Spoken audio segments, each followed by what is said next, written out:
Hi, everybody. It's Jay, and I am back in the booth with you for another sneak peek video preview for this week's new release here on Say with Jay. Our new release this week is There I Find Peace. It's book 2 in Jessie Gussman's brand new Strawberry Sands Beach Sweet Romance series, and I'll have more about the story and a live preview reading for you in just a bit. But first, it is time once again for a segment that we like to call Cooking with Jay.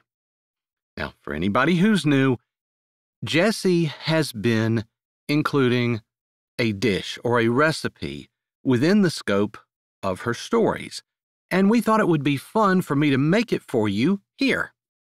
So that's what we're going to do today.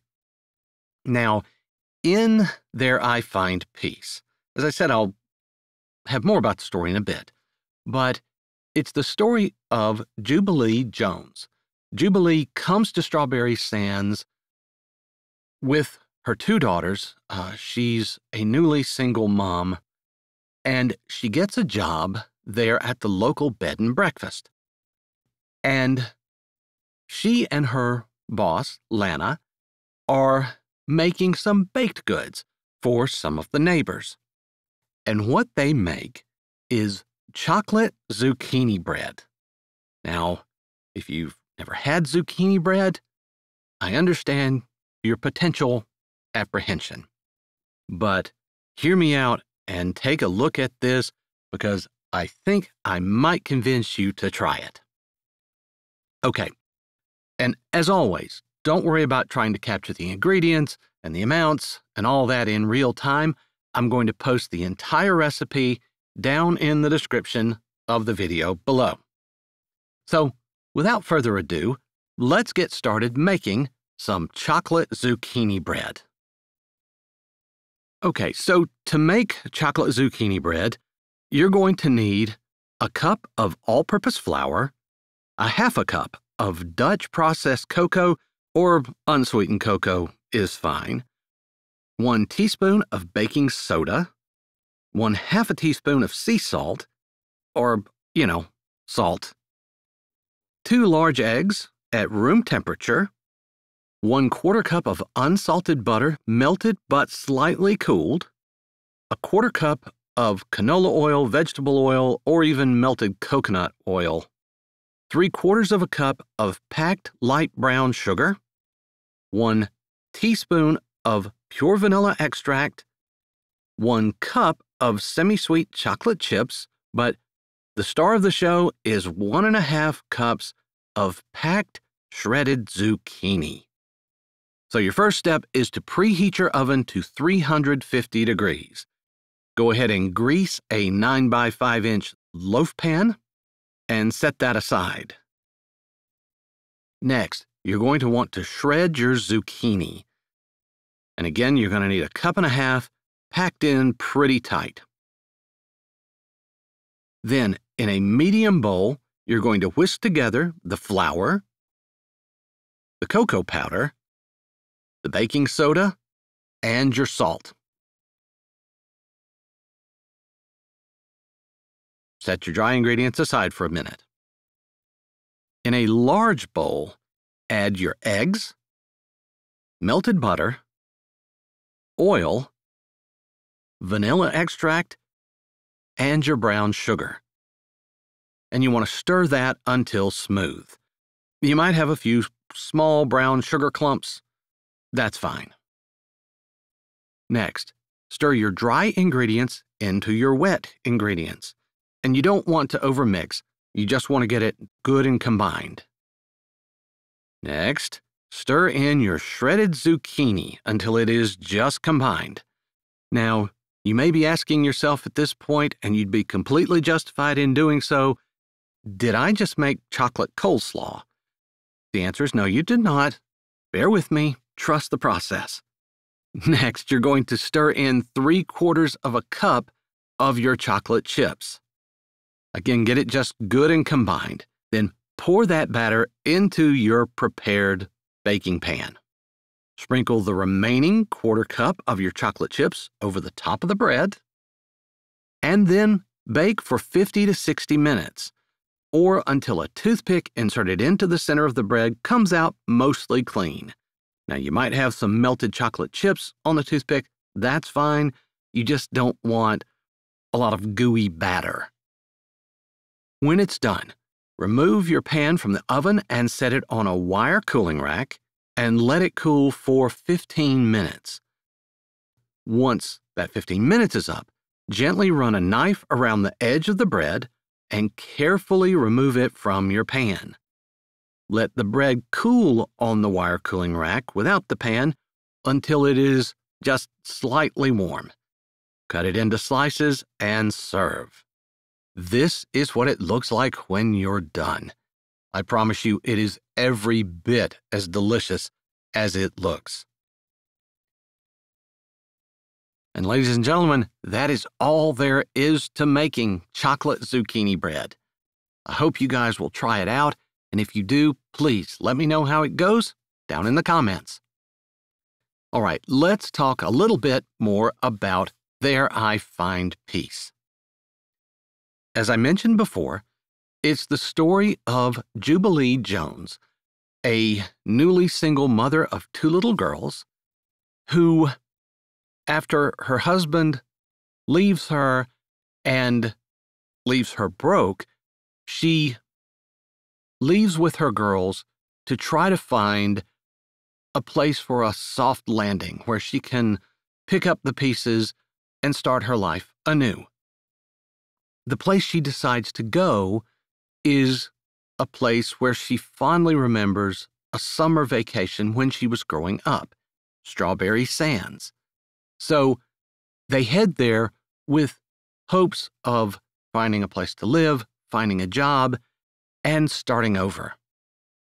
Well, things run into a snag almost immediately when her car runs out of gas shy of Strawberry Sands. She and her girls are preparing to just walk into town when a stranger stops to help. Matt Landry, a lifelong resident of Strawberry Sands, stops to help and, realizing their plight, volunteers to take them to his mother, who runs the bed and breakfast there in Strawberry Sands. Now, I won't spoil any more of the story, but can Jubilee find a new life? Can she make a new start, overcome all the challenges she has ahead, and not only just survive, but thrive? And can she possibly find romance there? Of course, you know you're going to have to come back this Friday for the full release, but now, here is a live preview reading from There I Find Peace. I hope you enjoy it, then come back for the full release right here on Say with Jay.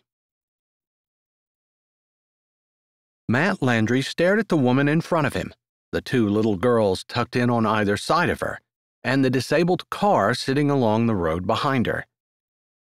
It looked like they had been going through their clothes. Odd, unless they were planning on taking their clothes and walking to town? The road was deserted, but it wasn't that deserted. Someone would be along to help them, and if they called, Caleb's Towing would be happy to come get them. Unless she didn't have any money. Or, he supposed, it was possible that she didn't have a phone, although in today's day and age, that was rather unusual. Michigan was almost all flat and cell service was almost universal, so that couldn't be the problem. Still, he didn't want to put her off by asking her a bunch of questions, like he was interrogating her. So he tried to think of the most pertinent question, the one that would determine what he did. "Are you broken down or just out of gas?" he asked, unable to figure out how to politely say, "Are you completely out of money?" "Out of gas. I should have gotten some back in Blueberry Beach. But we didn't have any money, and we can't even afford to buy anything to eat." The smaller of the 2 girls piped up when the woman hesitated. I'm sorry. The woman's cheeks turned pink as she took his outstretched hand. I'm Jubilee, and these are my daughters, Scarlett and Penelope. I suppose you should know our names before you know our financial situation. She was obviously embarrassed. Names are nice, but knowing you don't have any money is even more helpful, he said, trying to sound like that was just completely normal information to hand over to a total stranger. It made him cringe mentally, but he also wanted to smile. Penelope, the girl who had spoken, was very much like his 12-year-old daughter, Nora. She was rather outspoken as well. Not that he got to spend a lot of time with her, usually just summers and a few weeks over the holidays. School was going to be out next week, and she'd be with him for a solid 3 months. Jubilee looked at her daughter like she wanted to tell her not to say anything else, but it was too late. There aren't any hotels in Strawberry Sands, so if you're not here to visit anyone, and he assumed they weren't, otherwise Jubilee would have been calling them already, I figured I'd take you guys to my mom's place. There. That was the best way he could figure out to say that if she couldn't afford a place to stay, his mom would love to take her in. Oh, I couldn't put her out like that. Of course, that was what she had to say, but Jubilee looked like she sincerely didn't want to put anyone out. She must be at least 30, but she had an innocence about her that made him want to protect her. I know people say you're not putting them out, but I truly mean it. My mom loves company, and she'll just be all over you and your girls. You'll make her day, I promise. That was the truth. His mom loved taking people in, and Jubilee and her girls were just the kind of people that his mom enjoyed helping. He almost felt like a good Samaritan by bringing the two of them together, although he couldn't take credit for Jubilee's car running out of gas. Are you sure? Jubilee asked, biting her lip. Something about her made him feel a curl of something he hadn't felt for a long time. He'd messed up when he was a kid, done something stupid, and embarrassed his family. Not that it wasn't something that a million other people had done, but it was a mistake that he would live with for the rest of his life. Of course, he loved his daughter and wouldn't trade her for the world, but he hated that her upbringing had been the kind of upbringing that he'd never wanted for his child. If he'd been thinking instead of just feeling and doing what he wanted, not what he knew was right, he wouldn't have made the mistake he did. It had been a hard lesson, but a good one, he supposed, in a lot of ways, because it had made him much more deliberate about his life from then until now. Regardless, he was a little gun-shy when it came to women, because Eva had lied to him multiple times, or he probably wouldn't have ended up the way he had, distrustful of any woman not a family member. You guys can bring all your suitcases. We'll throw them in the back of my truck, and we'll get you guys in, too. It's just 10 minutes or so to my mom's place. She's on Main Street in Strawberry Sands. I assume that's where you're going? It seemed like the obvious assumption, since that was where the road led. It ended at the lake. Yes. You don't know anyone there? He asked, again assuming that she would have called them if she had. No, Her cheeks, still pink, darkened even more, and she looked down. I just have good memories of there, and I needed somewhere to go. I needed a place to land, a soft place. He understood about that, even though he'd never left his hometown. It was small, but it was home, and he'd never had the desire to go anywhere else. Hi, this is Jay, and thanks for listening. If you're ready for another great audiobook, here's one we think you might like. Or check out the playlist with all our latest releases. Don't forget to subscribe to Say with Jay, give this video a thumbs up, and tell us what you liked in the comments.